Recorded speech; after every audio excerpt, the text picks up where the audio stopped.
Hi everyone, now I'm going to show you how to make ice ball just with this simple tool. To begin, we must have this ice ball mold. You can find it at the online store or from the nearest supermarket. Fill this mold with water until full.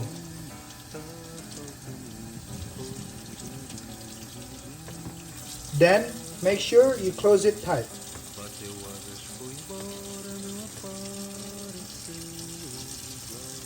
After that, you put the ice ball mold into the freezer and wait until it is frozen. Open the freezer and look. The ice already froze. So, let's take out the ice ball from the mold. After that, take out the ice ball from the mold.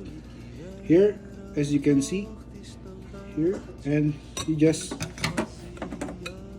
put the ice mold there. And you can pour with the tea or any drinks that you want.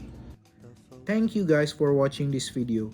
If you want to watch another interesting video, please subscribe to my channel. Don't forget to like and comment on this video. Thanks again. See you next time.